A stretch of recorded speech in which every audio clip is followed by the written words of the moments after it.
Hello, it's Stuart, the Unrepentant Atheist. Thank you for tuning in. And to make a bit of a change, we've got a clip with Tracy Harris here dealing with a caller who was an atheist. And what changed him, what changed his mind, was that he saw a pretty woman who happened to be a Christian, chased her into a church and pursued her. She eventually left and moved on, and he stayed in the church and became a Christian. So fair enough. I can kind of relate to that. He wouldn't be the first man who's pretended to adopt a religion in order to procure a partner. Fair enough. At least he's getting some benefit out of a sort of irrational belief there, albeit he's simply assuming the belief. But it seems to me that once she moved on, he was so impressed with the religion, he decided to stay with it. So he's actually making quite a claim here, because he's said to Tracy Harris that he's got a sense of God which is so real to him, and he really believes that it is real, and she's trying to get from him some more specifics. So let's just join the conversation and see where it goes. Is or is not, but I do know that I perceive like a visual of it, that I can touch it, that, you know, I'm having. Yeah, well, of course, he's going down this route that, well, we can't be sure of anything, and in reality, the kind of solipsism. So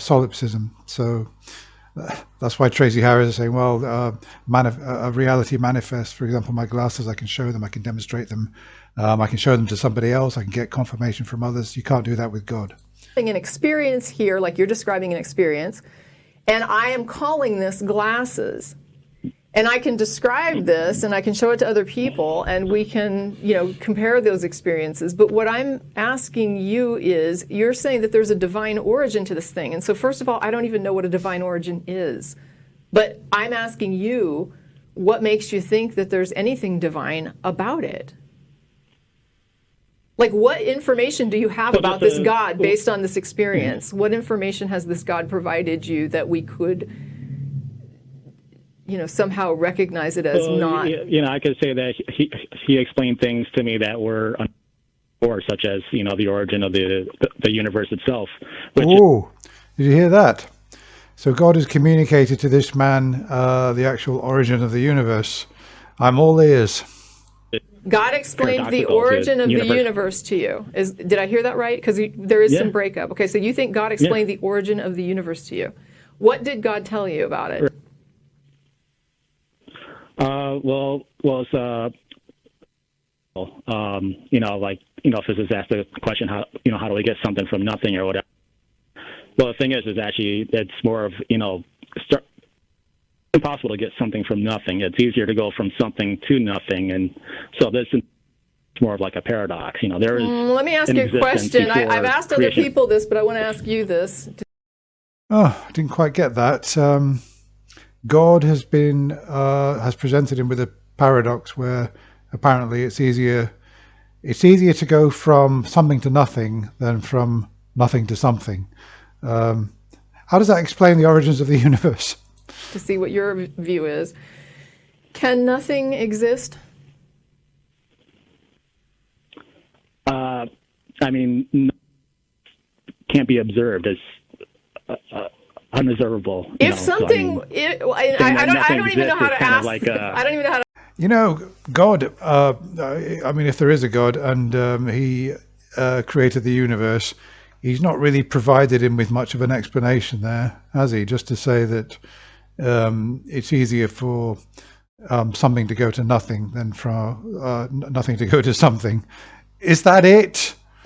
I thought there'd be something a bit more. You know, if you open a book on astrophysics, Stephen Hawking or whatever, a book this thick, you go 1 or 2 pages in, you are bamboozled by incredible, algebra and equations that, unless you've studied physics for about 10 years, you wouldn't even have a hope to start to understand. And he's just said he's just come up with 2 statements there, which somehow explains the origins of the universe. I'm surprised that Tracy's even taking him through this. How can nothing be, and all this kind of thing. I'd ask this question, but if it existed, wouldn't it be something? Well, yeah, that's what I'm saying. If you observe nothing, then you'd be observing. something would be unobservable. Right. So can Right. nothing, can, I don't even know how to ask it. I can't even say, can nothing be? Because, I mean, Well, I'm surprised that she's going down this route. There's no need really, because I would have thought she would have said, "Is that all? Is that all God gave you?" Because there's literally nothing. You know, forgive the pun, but there's nothing there on which we can draw an explanation for the origins of the universe. That is not an explanation. Is there anything else? Because that really is not an explanation at all. So we're going to move on to a bit later in the call. Yeah, I did actually move on in the video. I'm not going to replay it, but Tracy suggested that he send that off to a university, that it's easier for nothing to come from something than for something to come from nothing. Send that off to a university and ask them to evaluate it. There's not really anything there to evaluate. I don't know how they're going to evaluate two kind of nonsensical, sort of unfalsifiable statements, propositions. And Tracy said, have you been in touch with anybody about this? He says, oh yes, I posted it on Reddit. Oh, Reddit, whoopee-doo. Okay, well, I've fast forwarded, and I want you to hear some of his claims. I don't know how you came to the conclusion regarding the origins of it being a divine being. Right. Well, I haven't even really been able to explain the entire origin. I mean, it's pretty complicated just because of how paradoxical. I mean, there's more than one universe. There's just, there's more than this one universe. There's more than the creation that's described in Genesis. So he's learned from God that there's more than one universe, and he's also said it's really paradoxical and incredibly complicated to explain. Somebody should put a metal bucket on this guy's head and smash it with a sledgehammer. It might knock some of this nonsense out of him. An existence prior to that. I would maybe check. Like I said, I would kind of write down what this God is telling you about universal origins, and I would just run it by somebody who studies this to see what they say. I mean, it might lend validity to what you're saying. You could be like writing these. I think the best thing that could happen to this guy is that somebody put him in his spacesuit and push him towards a black hole. Formulas, and get things you don't even understand, and they could write back and say, "This is brilliant. You just solved a big problem in physics. Thank your God for us." I mean, it all goes back to the whole multiverse theory. Oh no, I don't believe it. I've heard everything now. Now he's onto the multiverse. The Big Bang. Like the Big Bang is actually like a future event that created. I mean, it wouldn't need a god to kind of put this pastiche together from all the rubbish that he's been reading on the internet. It doesn't. In fact, I think it shows a real poverty of imagination that he can't actually come up with something better than this. I could, if I was phoning in, pretending or claiming that God had been providing me with information about the origins of the universe. Believe me, I would come up with something really impressive, not this multiverse paradoxical. There's more than one universe nonsense. I don't know. I know that you don't know, but I know from my experience. I mean, that's sure you sure. Know, because I'm saying you think this. I sure know. I mean, that's really the only claim that you can make is that you're not sure that you know. I mean, and that's true from your. No. It's not the only claim that Tracy can make, that she's not sure that she knows. Tracy's capable of making plenty of claims. He's just made a false claim. From my perspective, it's something that I do know. I believe that you believe that you know if you look at reality, that's really all we have as perspective. But as far as if you can substantiate that outside of but the question is whether or not you care whether these perspectives align with the other known facts. That's all I'm asking, I guess.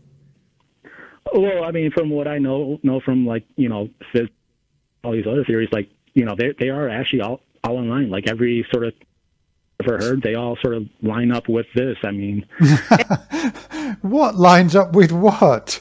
All these theories. There are so many. I don't think that. Parallel universes. Correct me if I'm wrong, viewers, but parallel universes, the multiverse, is not a theory. It's a hypothesis. And yet they don't support the idea that a God is behind it. Well, Tracy, I don't think she's on the top of her game here. I think she should be challenging him that these are not theories. It should sort of say, these are hypotheses, and there are plenty of hypotheses out there. That this is that we're living in a matrix, and all kinds of stuff, all sorts of absurd things have been proposed, and none of them supported. Well, you sort of have to know what a God is. Yeah, you would. Yeah, well, say what a God is. Tracy, ask him, what is a God? And define a God. Here's your chance. Would it comes agree. to these different... Well, yeah. Well, I mean, God is like real. When you look at our observable universe, like God is the entire universe, everything in it that contains that universe. So, like God equal, are you saying from like the biggest thing to the smallest thing? So God equals the universe? If that's the case, why not just say universe? Well, now it depends. Yeah, well, he's not really saying anything there. If he's just saying that God is the universe, then it sounds like pantheism to me. Are you saying that you think that God is the universe, or are you saying it's the universe plus God? Well, is the universe, and he's also what contains the universe, and he's the very smallest thing that actually makes up the smallest building blocks. To think that all this came from a pretty face is absolutely unbelievable. Is reality itself. Well, I mean, I can't. I understand you're describing your thoughts here, but the problem is that we could go on and on about these thoughts, but we have no way to verify what you're saying. So that's the end of Keith's call, more or less. Just to sum up, he went into a church. He went in because he was attracted to a woman. The woman left. He stayed behind. He became a Christian, claimed that God was speaking to him and revealing to him information about the origin of the universe. And he didn't say anything. It was remotely impressive, incredibly banal and commonplace. And that's about it, really. I don't think that he's got anything reasonable to say there. Let me know what you think, and I'll be back again with another video very soon. Thanks for watching.